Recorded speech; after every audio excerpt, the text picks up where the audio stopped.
Haleluya, shalom saudara-saudara. Apakah saudara tetap semangat? Mari kita saudara membangun rumah Tuhan. Dimulai dari saya. Saudara, dimulai dari saya yang mempraktekkan disiplin-disiplin rohani. Gaya hidup kita yang baru dalam kerajaan Allah. Nah saudara, mari kita mau sama-sama saudara datang menyembah Tuhan. Kita mau saudaraku berdoa kerajaan. Doa Bapa kami. Apakah saudara sudah siap? Mari kita datang kepada Dia. Haleluya.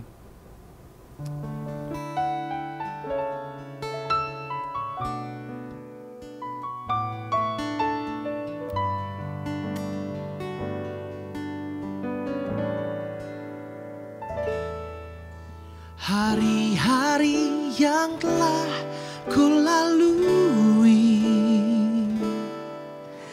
ku saksikan betapa karyamu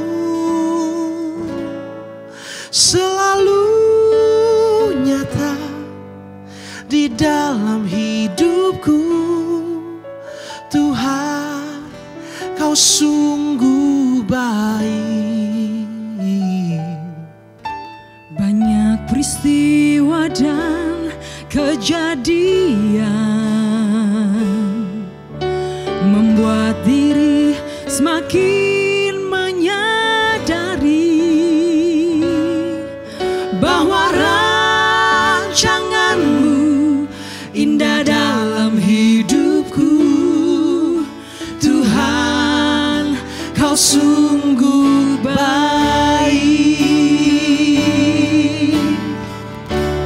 Ku kagum akan Engkau Tuhanku.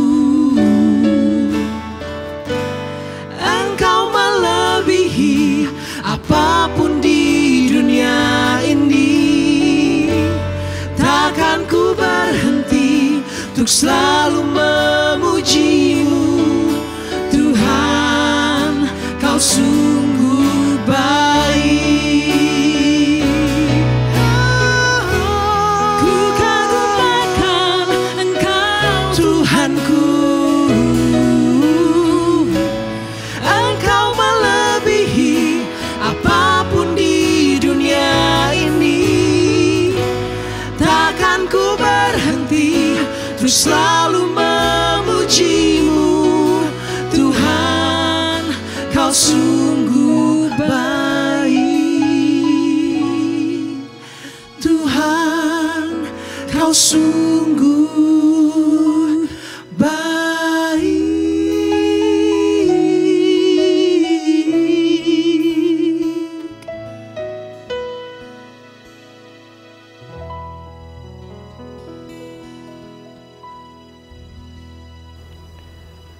Bapa kami yang ada di surga, dikuduskanlah nama-Mu, datanglah kerajaan-Mu, jadilah kehendak-Mu di bumi seperti di surga. Berilah pada hari ini makanan kami yang secukupnya, dan ampunilah kesalahan kami, seperti kami mengampuni orang yang bersalah kepada kami. Janganlah membawa kami ke dalam pencobaan, tapi lepaskanlah kami dari yang jahat, karena Engkaulah yang empunya kerajaan dan kuasa dan kemuliaan sampai selama-lamanya. Amin. Nah saudara, pada hari Minggu ini kita mau sama-sama berfokus membahas tentang bagaimana kita bisa hidup di dalam komunitas. Ingat saudara, hidup di dalam gereja, hidup di dalam tubuh Kristus adalah hidup di dalam komunitas. Kenapa? Karena tubuh Kristus itu saudara, ya dasarnya, bentuknya adalah komunitas. Komunitas artinya saudara, ya sebuah kelompok kecil di mana setiap orang saling memberi, saling berkontribusi. Itulah komunitas.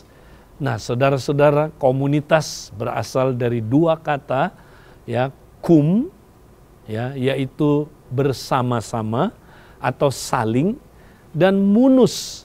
Munus artinya saudara adalah pemberian. Jadi komunitas di dalam bahasa Latinnya mempunyai pengertian sebuah kelompok kecil di mana semua anggotanya saling memberi, saling berkontribusi. Nah, saudara, itulah komunitas. Jadi Tuhan mau saudara kita hidup di dalam komunitas.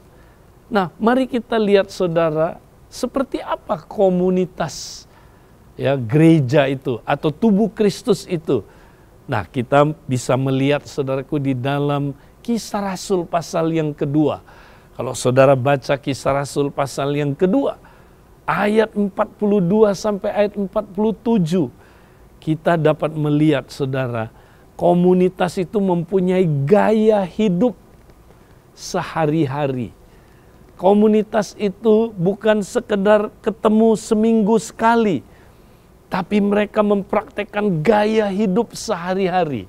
Gaya hidup apa, saudara? Nah, saya bisa katakan gaya hidup 3 arah. Up, in, out. Up artinya saudara ke atas, hubungan ke atas. In artinya hubungan ke dalam. Dan out artinya hubungan keluar. Nah, saudara, gereja mula-mula mempraktekkan 3 gaya hidup ini. Yang pertama, saudara, ya, mereka tiap hari berdoa dan menyembah Tuhan. Wow, tiap hari, saudara.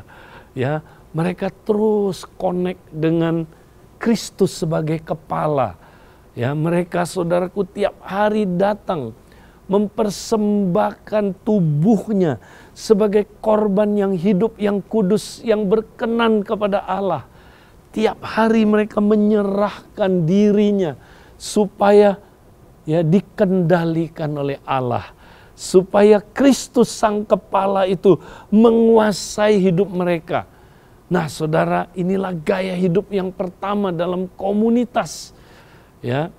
Kemudian bukan hanya itu, saudara. Mereka, saudara, mempraktekkan persekutuan setiap hari.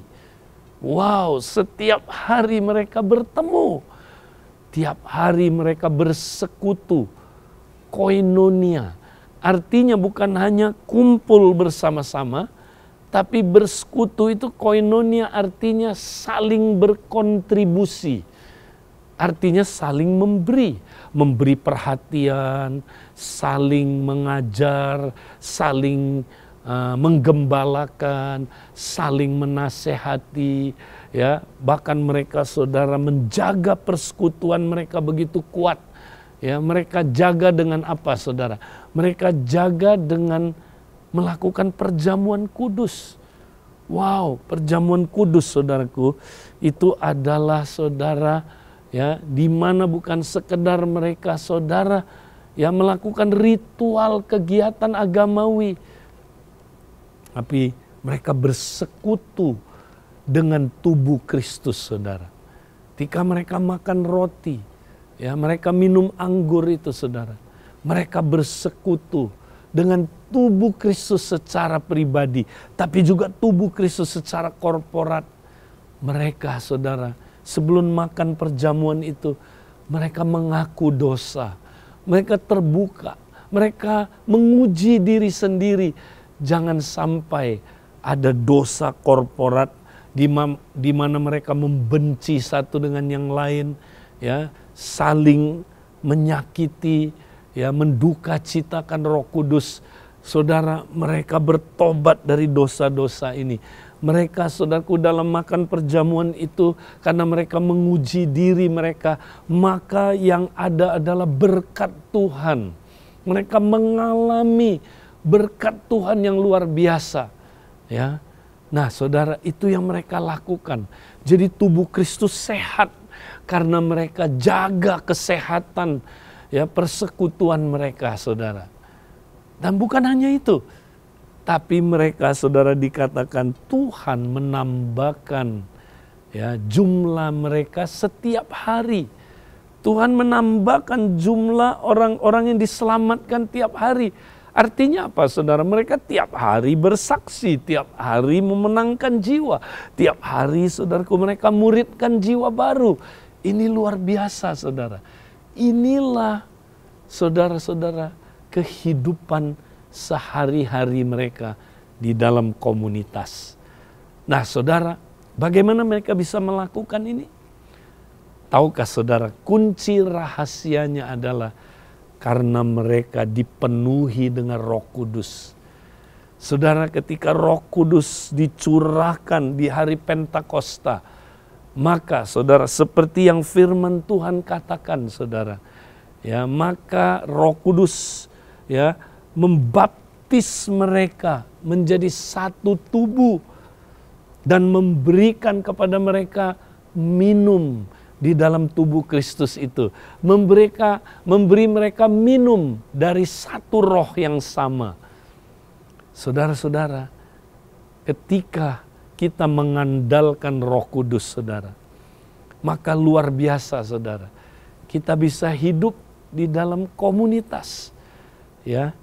Nah, makanya saudara, mari kita saudara mau terus mengandalkan Roh Kudus.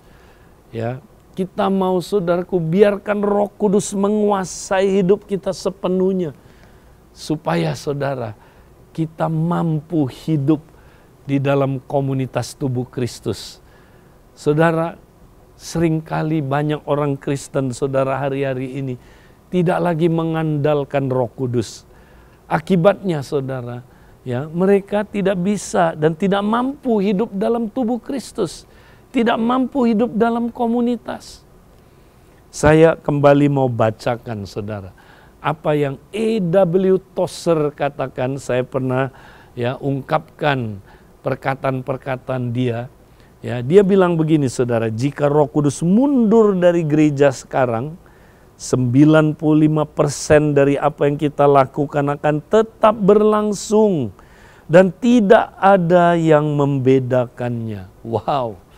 Kalau Roh Kudus ditarik dari gereja atau mundur dari gereja, ini seandainya ya, apa yang terjadi saudara? 95% dari apa yang kita lakukan tetap berlangsung seperti sedia kala. Dengan perkataan lain, yang 95% itu tidak bergantung kepada Roh Kudus. Ya, kita tetap ibadah, komsel, pemuritan, ya, melakukan kegiatan-kegiatan agamawi kita tetap jalan dan tidak ada yang dapat membedakan. Ya, banyak orang nggak bisa bedakan mana komsel yang diurapi Roh Kudus, mana yang bukan.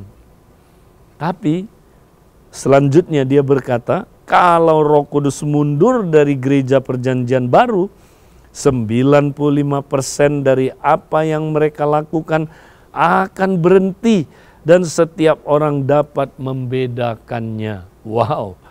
Ya saudara, kalau Roh Kudus mundur dari gereja mula-mula, 95% dari apa yang mereka kerjakan langsung kolaps. Ibadah berhenti langsung, komsel tidak jalan, pemuritan nggak bisa berlangsung lagi saudara. Semua berhenti total. Dan mereka bisa bedain mana yang diurapi Roh Kudus, mana yang bukan pekerjaan Roh Kudus. Jadi saudara, kita mesti mengandalkan pekerjaan Roh Kudus. Tanpa kita mengandalkan pekerjaan Roh Kudus, ya, kita nggak mampu hidup dalam komunitas. Saudara-saudara, kenapa? Karena Roh Kudus adalah roh yang memampukan kita, saudara, untuk kita hidup dalam komunitas. Roh Kudus yang akan mengurapi kita, saudara, supaya kita, saudara, bisa membangun komunitas, membangun tubuh Kristus. Karena Roh Kudus adalah roh penolong kita, saudara, yang membuat kita, saudara, dapat tertanam dalam rumah Tuhan. Hidup maksimal dalam rumah Tuhan. Kita bisa membangun rumah Tuhan karena pekerjaan Roh Kudus. Saudara, tahun ini ya, kita mau pastikan setiap kita, saudara, sudah tertanam dalam rumah Tuhan. Ya, jangan ada lagi saudara, ya, kita yang mengabaikan hidup di dalam komunitas. Saudara, Tuhan sudah memperingati kita lewat waktu-waktu di masa lalu, saudara, ketika pandemi datang, saudara. Ya, waktu pandemi kita lihat, saudara, Tuhan izinkan banyak ibadah-ibadah ditutup, di stop. Kenapa, saudara? Supaya kita, saudara, berpikir, apakah kita benar-benar sudah hidup dalam komunitas? Gereja adalah komunitas, saudara. Gereja, ya, bukan gedungnya. Gereja bukan acaranya hari Minggu. Gereja adalah komunitas di mana kita bergaya hidup sehari-hari. Bergaya hidup up, bergaya hidup in, bergaya hidup out. Dan ini dilakukan secara spontaneous, ya, simultan, ya, artinya bukan satu-satu, saudara, ya, bukan secara sequence, up dulu ya, nanti kalau ada waktu baru in, kalau keburu baru out, ya, ini benar-benar, saudaraku, ya, akan out benar. Ya, Tuhan mau kita, saudara, praktekkan gaya hidup up in out ini secara simultan, berbarengan, bersamaan. Baru kita akan lihat kehidupan itu, ya, akan mengalir di dalam komunitas keluarga Allah. Saudara, saya sangat semangat.